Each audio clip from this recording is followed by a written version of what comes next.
algum momento icônico aí que você dá risada sozinho, que você relembra, ou que compartilha, ou se quando compartilha com os amigos, porque infelizmente pro agente público, muitas coisas ele acaba não podendo verbalizar, sim. né?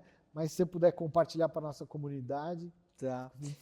A minha experiência, como eu falei, a técnica de campo quase é de bagagem, né? Então, um caso que eu tenho de bagagem, e a gente sempre enfrenta essas questões quando está ali no seletor, fiscalizando passageiros, às vezes seleciona passageiros com pouca mala, porque às vezes fica sempre aquela história do, passou alguém com muita mala, você não deixou passar, e eu aqui com uma malinha, você fica me selecionando, que perseguição é essa e tudo mais, e realmente pode acontecer. A gente teve muitos casos assim, e eu tenho um caso para contar desse. Por exemplo, material de valor agregado, a gente teve a fase dos pentes de memória de notebook, por exemplo, né? Os celulares, relógios, são produtos pequenos e que a pequena mala ela favorece, porque você passa rapidamente, passa no meio de todos, se mistura nos voos e tudo mais. Então, não são os grandes volumes que trazem os grandes contrabandos, descaminhos, os pequenos volumes. Nós tivemos um caso de um senhor, era um senhor que ia para a Itália sempre,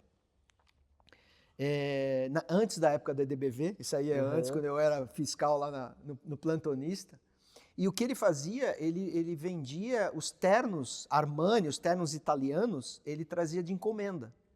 E aí é clássico, porque você traz uma mala de uma pessoa que é um executivo, o que virá na mala? Vai vir um terno, sapato, uma cinta, alguma coisa, um pijama, um chinelo. Então você passa essa mala no raio-x, ela é perfeita. Perfeito. Porque a gente não tinha informação. Hoje esse caso não aconteceria, porque era um senhor que não era um executivo. Porque normalmente é um executivo. O que tem muito isso?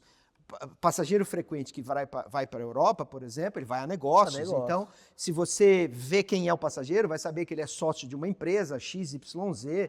Então, tem todo o motivo. E fala, não vou selecionar essa pessoa, que é um executivo que está indo em reunião. Normal. Eventualmente, se eu vou selecionar, eu passo no raio-x e vai ter a roupa dele.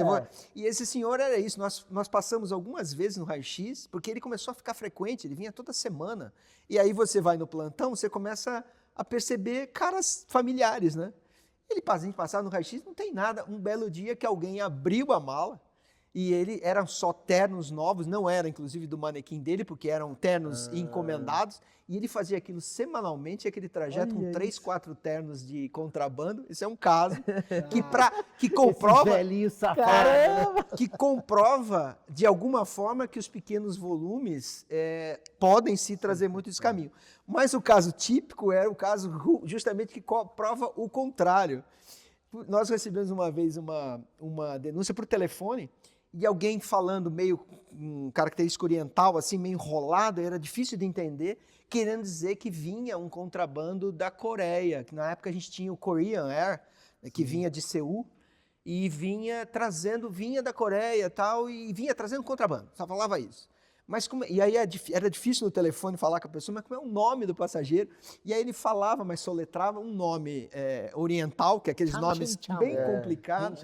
E a gente tentava escrever, eu peguei o nome da pessoa, nós fomos até a lista de passageiros, não achamos nada na lista de passageiros parecido com aquilo.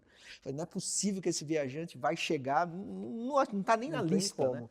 E não sei quem é, não sei o que vai trazer contrabando, aquela coisa toda. Mas ficamos ali no seletor, vai passando o Coreia, vai passando e seleciona um pouco mais do que o normal, passa no raio-x e tal.